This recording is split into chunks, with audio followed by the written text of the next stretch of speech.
Ben ritrovati in questo spazio che parla di sociale all'interno di Veneto in diretta. Oggi abbiamo con noi Andrea Camporese, consigliere di Fondazione Città della Speranza e anche consigliere dell'IRP, l'Istituto di Ricerca Pediatrica. Ben ritrovato Andrea. Buongiorno a voi. Allora, tu sei la persona giusta per parlare di queste due realtà che sono in totale sinergia, che però magari a non tutti è chiaro la differenza nell'operatività.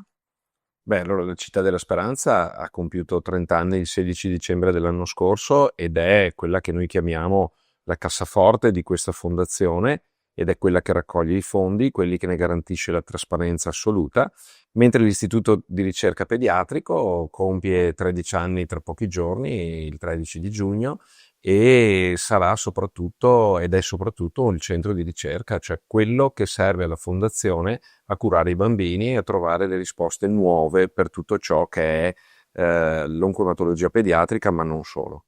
Fondazione Città della Speranza è anche la realtà che coinvolge il volontariato, quindi tutta la comunità. Direi decine di migliaia di persone che danno una mano alla fondazione, che credono nell'obiettivo della fondazione, che ne sposano l'etica e che attraverso decine, centinaia di manifestazioni tutti gli anni raccolgono fondi e li destinano a questa realtà. Tornando sulla ricerca, spesso sembra qualcosa di aleatorio, qualcosa di molto teorico. In realtà nell'istituto di ricerca è qualcosa di molto concreto.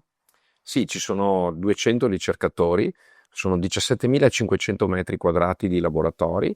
I ricercatori sono dell'Università di Padova, fondamentalmente, ma non solo, e lì si fa una ricerca, come si dice, traslazionale, cioè quella che dovrebbe andare dal bancone del laboratorio al letto del paziente.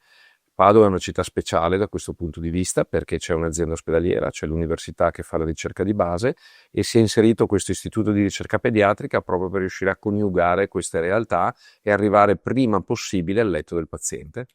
Fattore della Speranza è anche punto di riferimento per diagnosi e anche per lo sviluppo di nuove terapie.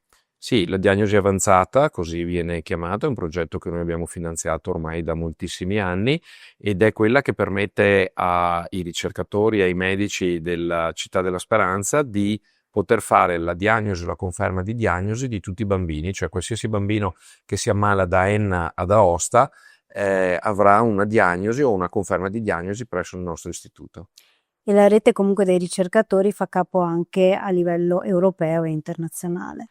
Beh, la ricerca oggi è internazionale e qualsiasi ricercatore deve essere connesso con tutto il mondo, non solo con l'Europa, ma direi proprio con tutto il mondo.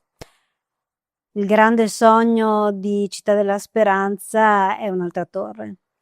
Sì, direi che è una realtà più che un sogno, nel senso che siamo già al progetto esecutivo, aspettiamo solo di avere la possibilità di cominciare con i lavori, si tratta veramente di poco e poi si partirà. È una nuova torre perché non ci stiamo più, quindi quello che era un obiettivo di 13-15 anni fa è una realtà che funziona, l'impact factor, che è il modo di misurare la qualità della ricerca, è uno dei più alti in Italia ed oggi abbiamo la possibilità di reinvestire perché oggi si va verso le terapie personalizzate.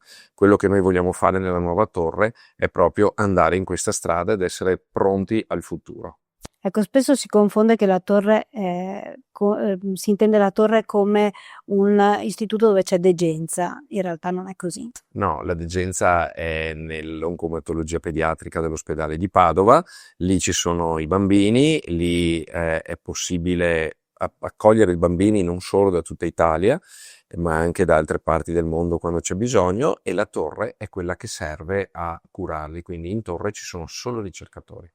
Grazie allora ad Andrea Camporese di Città della Speranza e dell'Istituto di Ricerca Pediatrica di essere stato con noi. Grazie a voi e sosteneteci.